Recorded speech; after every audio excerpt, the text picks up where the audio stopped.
This is AgGrad Live, We have all of the different segments within the cotton. the show that explores what it's really like to work in the ag industry, So making sure that we get policy and regulatory issues straight from the people who live it every day. Hey everybody, happy Tuesday. It feels like we're much further into the week than Tuesday, but I think that's still right. But here we are at my favorite part of the week that we call AgGrad Live, where we hop on live on Facebook and we have someone join us to talk about their career in agriculture, what's working for them, what they like about their job, and just get a real authentic look at working in agriculture.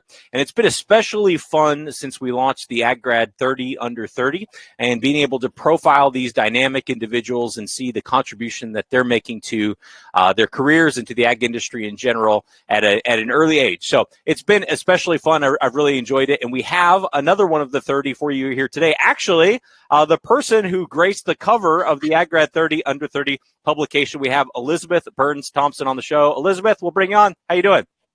I'm doing good. I'm doing well. Coming to you live from actually Denver, Colorado today. So I know you travel a lot, or at least you just get out of town whenever I want to get you on one of these interviews, because we've had to rearrange this interview a few times. But I know you're in Denver in a storm, right?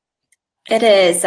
Winter has arrived here in Denver. So I do travel quite a bit for my job. I probably every week or at least every other week going somewhere. And yeah, this week I've lucked out the last couple times coming to Denver. It's been beautiful. Actually, generally better weather here than in Iowa, but I guess luck caught up with me. So I'm in a little bit of a blizzard. So that's okay. There's worse places to be snowed in, definitely. So that is true. Yeah, no, I always like going to Denver. Now, so let's talk about that job of yours. So you're in corporate affairs for the Renewable Energy Group. Is that right? that is right. That's right. So just kind of a brief snapshot about our company. I came on about 8 months ago now, have been in agriculture throughout my entirety of my career, but made this career jump here fairly recently. So we are the nation's largest biodiesel producer. So it took a lot of what my background has been in terms of agriculture in the biofuel space and translated very well into working in the corporate space now for the industry leader in the biodiesel industry. And it's been a lot of synergies between my background in corn and the ethanol world into the biodiesel space as well. A much broader capacity now, working on a more national scale. We have facilities throughout the United States and a couple internationally as well. So we're doing a lot of exciting things, and I feel very blessed to be part of a good team here. Very cool. Well, when I think biodiesel, I think soybean oil. Is that usually the case in the U.S.? I imagine maybe elsewhere, maybe palm oil. But tell us, biodiesel. What makes our biodiesel? Absolutely. So soybean oil is predominantly what the industry was built up off of.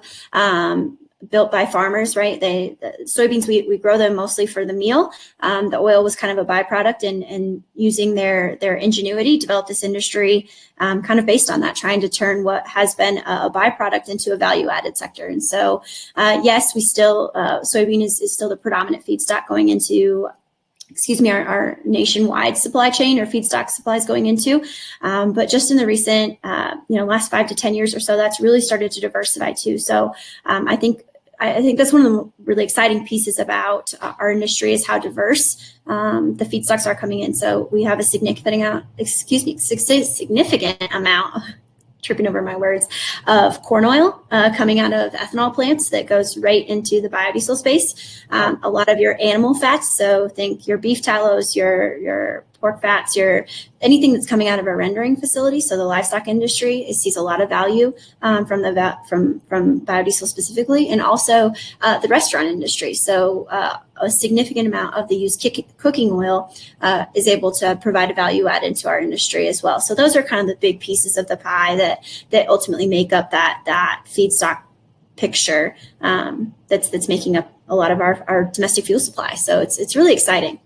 It is cool. I love that idea of kind of upcycling as well, taking a product that's a byproduct of something else. And most of it sounds like what goes into biodiesel at some point along the line was a byproduct, whether it's, the cooking fat or actual fat from the processors, or maybe it's the oil from the soybean that they're going to use for meal. I think that's really cool. Now your role in corporate affairs, though, what is that? What's corporate affairs? I find that clause that's on the bottom of all of our job descriptions of other duties as assigned gets broader and broader by the day. But in a nutshell, kind of my focus area is state level governmental outreach. I do some of our strategic partnerships with industry relationships as well. But for the most part, the bulk of my day to day is working with state level lawmakers, as well as in all facets of government. So not just your legislative branch, also working with some of your regulators and different agency officials and executive branch offices and whatnot to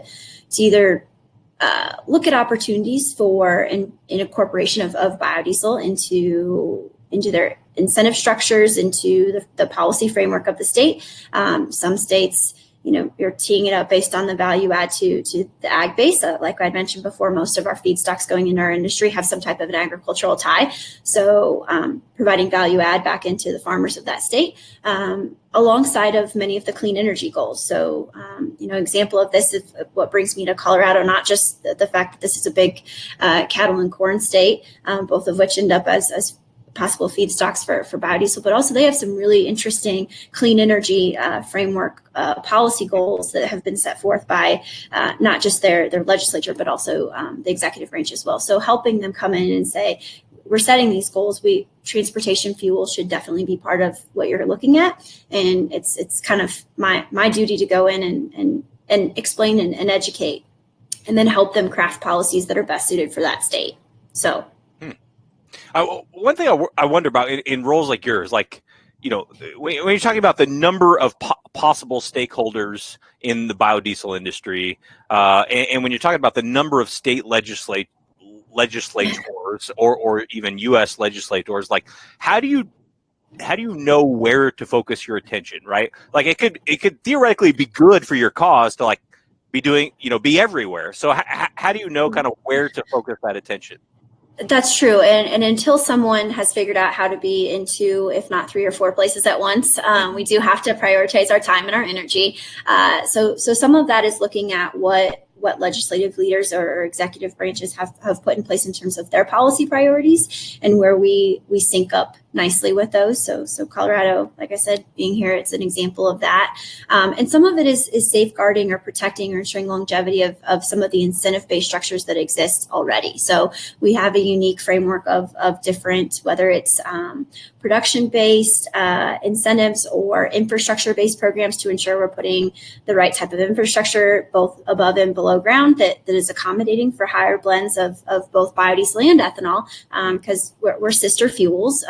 What benefits one generally benefits the other. Rising tide raises all boats. So, ensuring that when those come up to sunset dates, that we're going in and advocating on behalf of those and making sure that those policies continue to evolve based on marketplace conditions. So, those of you that are maybe listening and are familiar with the fuel space, we're no longer talking about prevalence, and this is me still having some of my ethanol corn growers hat on. And I as much as I try that I shouldn't say I try. I don't intend to ever take that hat off. I will forever be an advocate for them as well. But if you look at what modern or present day media and what we've talked about from the policy sphere, we're no longer looking at promotion incentives for E10. We're looking at E15. The talk is higher blend. So adjusting and editing some of our policies to amend based on what marketplace conditions have evolved to be and the unique circumstances and challenges associated with that. So. Yeah, well, that's probably a good segue into kind of how you got to this position. So, you're obviously, super knowledgeable, and just by nature of being one of the 30 under 30, we know you haven't been in your career for too terribly long. So how'd you learn all this? Surround yourself with very smart people and listen to them as much as you can and absorb. One of my favorite things is learning has been listening. I'm definitely an audio learner. So I remember learning before that people have different skill sets and how they pick up information. For me, once I hear something, I can definitely regurgitate it and it's stuck. And so listening to my coworkers or my colleagues or others in the industry give a presentation about something and seeing how they not only explain what's on the PowerPoint slide, but also how they go into greater detail or make analogies and communicate in an effective fashion based on the crowd. And so that's been something that's been a huge, figuring how you learn. That's not going to be, whatever special to you, and then figuring out how to absorb as much of that as possible. Because once someone trusts you, they can trust all that information. But you can't just word vomit stuff on people. You've got to develop relationships and all that as well. So that's another key piece to all of this. So yeah. I don't know if that's exactly the answer to your question, but. Well, yeah, I think that's the beginning of it, but I'm curious, did you always know that this is what you were shooting for? Like, this was the type of role you wanted? How did you know kind of where to look to learn this stuff to eventually get where you are today? Sure. So I joke with some people. I have long since quit answering the where I want to be in 5 years question because I seem to get the answer wrong each time. I feel like every time I look back and it's like, man, I found something incredibly better suited for me. To put a very high level look at it, my goal when I was coming out of school or out of high school was to be an ag teacher. I was fully gung-ho on going to Iowa State. I was going to go into the ag ed program. Frankly, at that point in time in my career, I saw two options for females to stay involved in the ag industry, and that was to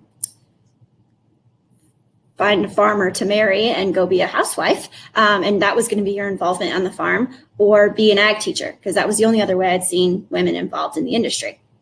And so for me, I wanted a little bit more of a semblance of an 8 to 5, not that any teacher actually gets to work 8 to 5. They work much longer hours than that. And I have a soft spot in my heart for them and all that they do. But I wanted a little bit more structure to me. So that to me was my only other option. So looking at that, and I had a passion for coming through FFA and whatnot. That was something that was really important to me and led me down the path. And coming from a farm, obviously, agriculture was always very important. But I ended up in school and had some mentors that directed me towards more of a business-centric program. I believe, trust your advisors.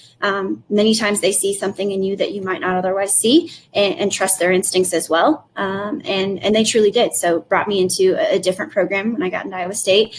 I realized that we have an outstanding ag business program at Iowa State University. However, I was not going to be the idea of selling seed or tractors, the red ones, not the green ones, or you name your implement, really didn't light a fire in me the way that I wanted it to, or that I was seeking out, right? We seek out that passion piece. And I had someone suggest to me to take an internship in a member of Congress office. And so I worked for a senator from Iowa for a summer in the district office in Iowa. And I found that I loved policy. I loved the constituent interaction. I loved working for people. And so I came out of college with a very good mindset that I was a policy person. I found what I loved, and I was gung-ho. I was going to be in DC come hell or high water. Somehow I've gotten the answer to that wrong, because I've not found my way to DC except for extenuated travel for work. But I'm perfectly okay with that. I have found a wonderful home and a great community here in Iowa to continue to call home. But throughout my career, I found my way then into the trade associations. So worked with the Iowa Farm Bureau while I was in law school, and then after school was allowed an opportunity within the Iowa Corn Growers Association, and really found a new passion area that I didn't know existed. So the trades of what brought me even further into the policy space. Trade association world is uniquely situated as well. Really, I've been incredibly fortunate to find things that really light that fire in me and find passion. And so once you find that, it's very easy to dedicate the time and energy into it to be successful and really dig into the nuts and bolts and the weeds of the issues that it is that you're advocating on behalf of. So long answer to your question, but yeah. No, it's a helpful answer. And I'm curious, on law school, was there a point at which you thought you might want to be a practicing attorney, or was the intention always to go to law school because you had an interest in policy and it might be helpful? So I went in knowing that my perspective or my goal was to utilize this in more of a prospective. So I get the question a lot. Kind of funny that, do you ever think you'd want to use your law degree? And as someone that continues to do all of the CLEs and pay the fees and stuff to keep my law license active, and sat through the bar exam, which is arguably one of the hardest things I've done in my life. But I would say I do use it on a day-to-day basis. I don't use it in a traditional sense, in that traditional lawyers are looking at something that's already been in code or an application of that to a situation and trying to interpret what that could or couldn't mean, or what that should or shouldn't mean, right? In my mind, I would rather be part of the drafting process, and drafting stronger, better legislation, rules, regs, you name it, so that, and with an understanding of how they could potentially be challenged or evaluated within the judicial system. I think you're better at drafting and crafting those types of things, knowing what level of scrutiny they're going to have down the road. And so I use it just in a different sense. But for right now, I don't have any intent to go to traditionally practice. But like I said, I don't rule anything out. So. And in your work, I'm sure it's always very busy because, like we said, there's only one of you, and I mean, there's a million things you could simultaneously be doing if you could. But I'm sure there are times where it's just crazier than others, or just especially busy. Is that seasonal at all, or what drivers prompt it to be, especially urgent in your work? Sure. So the craziness in Washington, D.C. is fortunately year round. So there's not necessarily a busy season. Now I focus a lot on state level policy, but everything is intertwined. So especially with some of the sectors that we're working in, when you're looking at domestic energy policy tied in with agriculture, naturally that's going to be intertwined a lot within state level pieces as well. And there's a lot of state level leaders that are key to some of the things that are moving or sometimes not moving out in DC. So I would say, there's month-long recesses where we get a little bit of a reprieve. But for the most part, because we have a nationwide footprint, most of the legislative sessions are during the first part of the year. So that January to May is probably some of the most common. That's the bulk of our busy piece, but you're doing all of the behind the scenes work as well. To do the relationship building, to do the explanation, because you don't have time to do that when the legislators are on the floor and already in the weeds of discussing and looking at implementing things. You want to be doing that ahead of time before there's bill drafts out or proposed legislation. So it's not like spring or planting and harvest where, you hunker down for a couple weeks and get through it, and then you can kind of have a reprieve for a while. There's pretty much a constant flow of things to do. Oh, I can imagine. And I'm sure there's no like, average week, but could you give us an example of what a week might look like for you? You can either take this week or a different one if you'd like. Sure. And gosh, an average week, trying to think when I've had an average week or a week that's looked the same from one to the other. I think that's also what's really exciting about my role is because it's so widespread and diverse in nature. There isn't 2 days that have ever really looked the same, except maybe a Saturday or a Sunday. And even so, it's around the clock type of demands. But yeah, I would say so meeting, an example could be, if I were to take a snapshot this week, I spent part of this week, we testified before a legislative committee here in Colorado. We met with a handful of legislative leaders about a piece of legislation that's kind of in the works, also with a number of stakeholder groups. So ag trade associations, agencies within the state. And when you work in politics, there's also, the political side of it. So we do some political fundraisers and political like campaign outreach as well.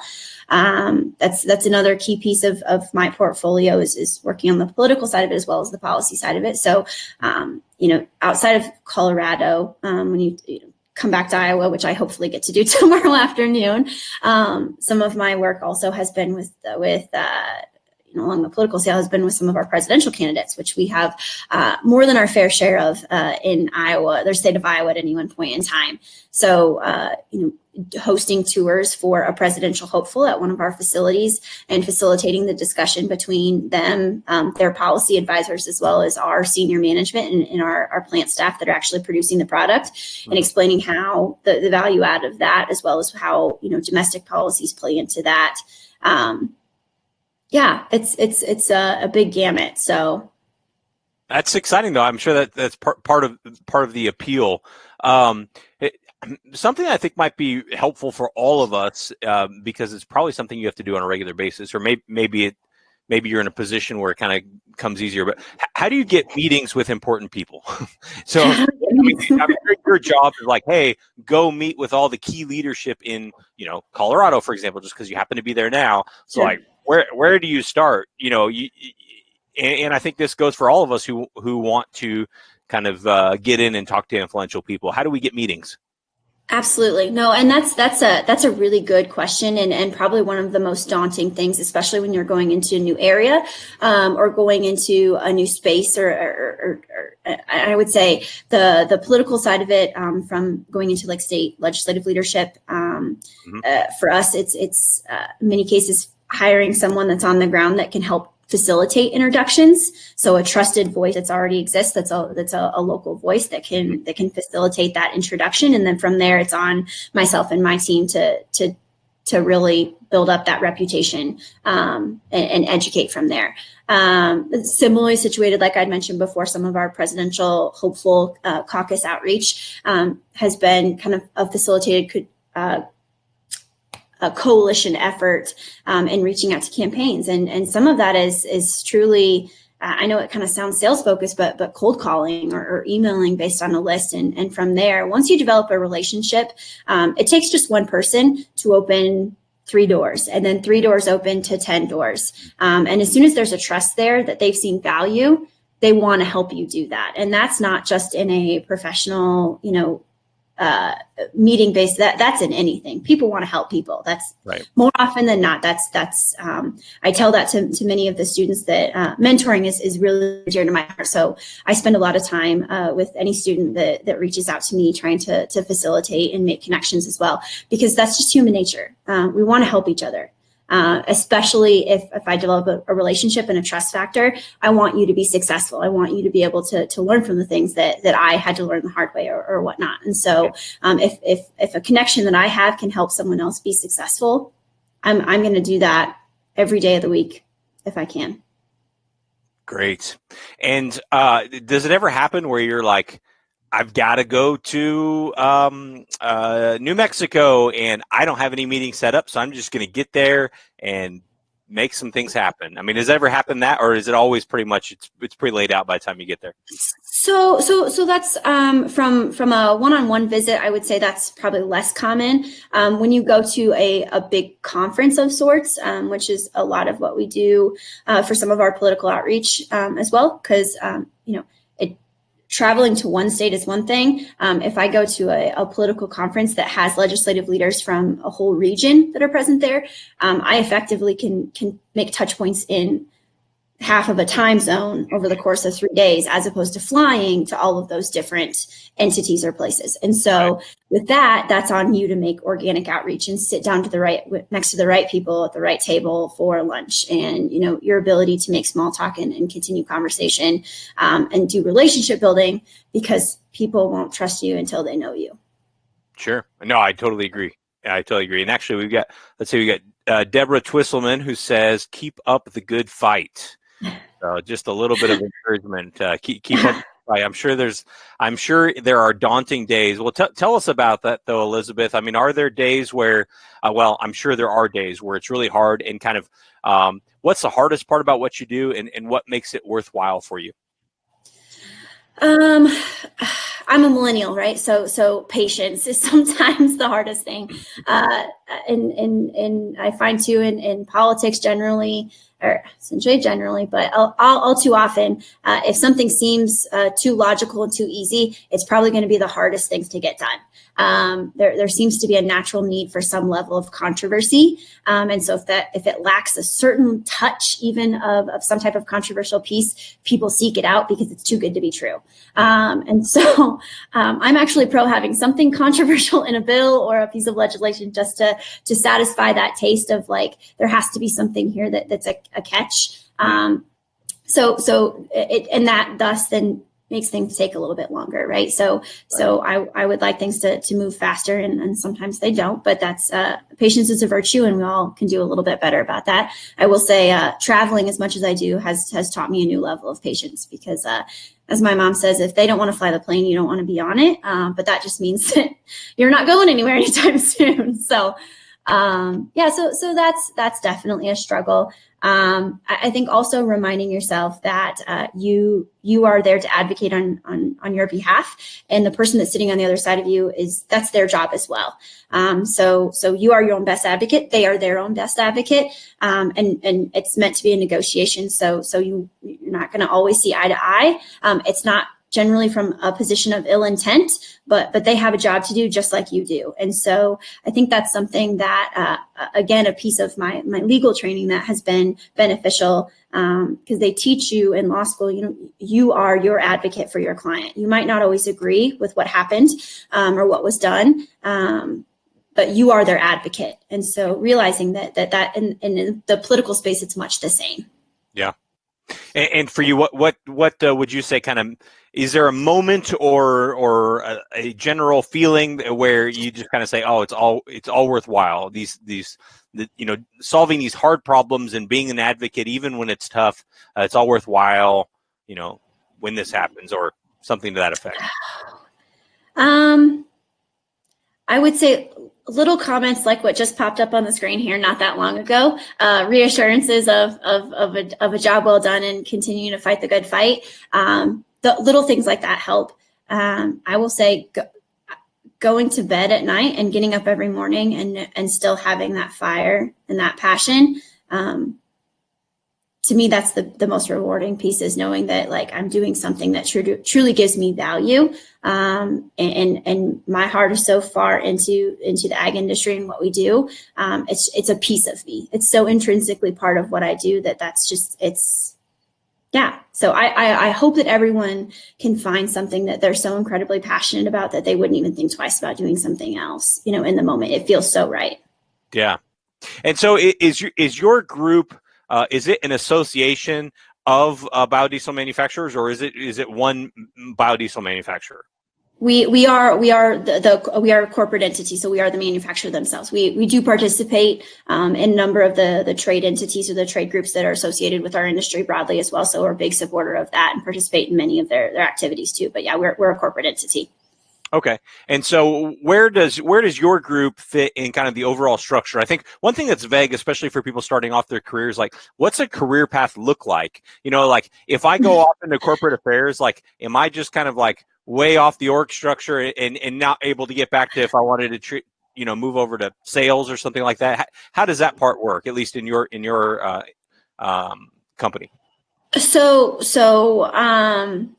I don't know of anyone that's jumped particularly from like a sales role into corporate affairs or vice versa. Generally, that's each of those subsets within a business has a skill set that's associated with what you're doing, right? Like I said before, the idea of going out and actually selling a tangible product, while, some of my mentors would say, hey, Elizabeth, you actually do sell things like each and every day, and really big things. But to me, they're concepts, their philosophies, their policy stances, right? It's not a tangible, I guess I do work for a company that makes a tangible product, but we have a team of people in our office that sell the actual tangible product itself. So, it's a different skill set. I wouldn't say anything's impossible, but figuring out what you like, I think it's almost as important, or what's most important is figuring out actually twofold what you don't like, right? And not being afraid to say, you know what, I also don't have to see all of the different facets of a company in order to know that like I really fit here. I remember that, and I actually just had this conversation with a student that I'm helping mentor at Iowa State.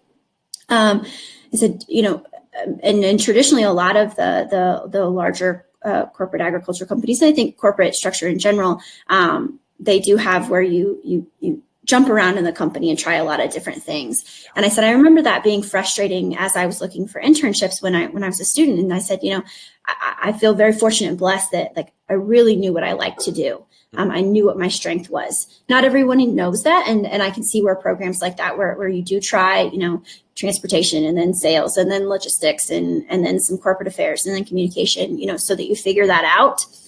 But understanding that like, if you know it and that fire is lit, like ask for it, stay involved and own what you do and don't be afraid to ask for something. I would say half of my career has been in positions that were developed for me, or skills or jobs that didn't exist before I came into them. So knowing that what's out there is not all that's out there, and it's continuing to evolve. And I'm seeing it more and more that people are amending jobs to meet the person, not the other way around. Yes. Okay. So you're touching on something very important there, right as we're entering the 30-minute mark. So I want to get into this for sure, though. I do want to be mindful of your time, but I want to get into this because I hear all the time from people say, I think I really want to do this. Let's say it's marketing, but there's all these sales jobs. And when I go online, that's all I see is sales jobs. So maybe I should just go into sales. How does someone position themselves for a company to consider carving out a role for them that meets their skill set?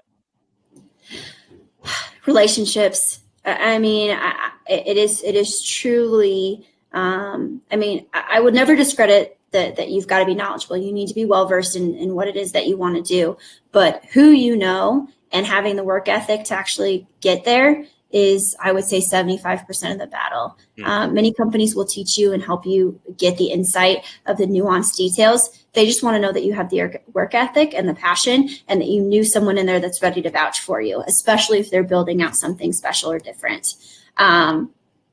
And knowing that sometimes you got to start at the bottom of the totem pole too, right? Prove that you can do this job before they're going to craft something different for you. And I'm not saying you should jump into something that you don't like, but starting at the bottom is, or at an entry level into something so that you can get exposure and build up a trust and a reputation, that will carry you further up the ladder and into opportunities that you didn't even know existed at that point in time.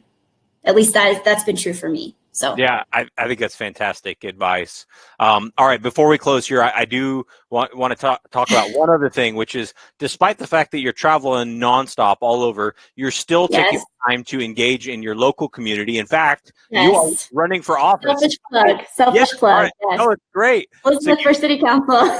You might be the first ever elected official that's AgGrad 30 under 30. So I'm so excited. I take personal satisfaction in the fact that this is happening. So this is happening next week. What brought this about? When did you decide this is the right thing for you to do, to run? And just tell us about it. Sure. So how did I get even more politics in what is already a pretty political lifestyle? So this is another example of developing relationships and being true to yourself. So, I grew up in a very small community. Everyone was involved. You gave your time, you were involved, you dedicated to something. Frankly, you had to, right? Like, in order for the town to operate, people needed to be involved. And so that was intrinsic to who I was. So once I got through school and really decided that the city of Altoona was going to be home for me, I started trying to reach out and do things also outside of kind of my traditional career space. I think, as was documented before, I lead a pretty lively and exciting and all over the place professional career. So it was very important for me to also have some time that was involved in establishing a home, right? And being involved in the community. So again, it's similar to your career, right? You get involved, you meet people, you develop relationships, and those relationships then led to, honestly, a couple phone calls earlier this year to say, hey, we really think you should consider this. And I'm also a strong believer in fate. That phone call came at almost the exact same time that I was thinking about, well, I'm coming off of some leadership positions, a couple of boards that I'm in kind of executive roles on will be coming to a close at the end of this year and the first part of next. And so instead of waiting for those things to come to a close to look for something to fill that time with, I want to proactively have something ready to continue to give back, not only to something else, but you personally benefit and invest in yourself when you do leadership experiences like this. And so, like I said, things happen at the right time. I didn't expect to run for office, but it was truly the right thing at the right time, and I'm putting in the work for it, and hopefully we'll have some pretty good results here a week from right now. So. Can't wait. We will be cheering for you. Elizabeth, thank you so much for taking the time. I know you're on a business trip. You're trying to get home. You're in bad weather. You're running for office. You got election next week. You got so much going on. But I really, really appreciate you taking the time. Congrats, of course, on the AgGrad 30 Under 30. You're such a great representative for what this program represents. And so excited for you and your future. And thanks for spending some time with us. If somebody wants to follow along with you, they can, of course, vote for you if they're in Altoona, Iowa. Yes. Or be a friend. Other places on the social medias or anywhere that someone might be able to follow along or follow up with you. Yep, I'm on pretty much all of the major social media and encourage people to follow along. So obviously Facebook, I'm pretty active on Twitter. So Burns-Thompson is pretty much my handle or my presence on wherever. So yeah. Well, if you caught this late, you can go back and listen from the beginning, but you can also listen on the AgGrad Live podcast or on the YouTube channel. Elizabeth, thank you again, and we will sign off here. Appreciate it. Thank you. Thank you for joining AgGrad Live. Visit aggrad.com, that's AGGRAD, to join the community, create your profile, and learn more about careers in the agriculture industry.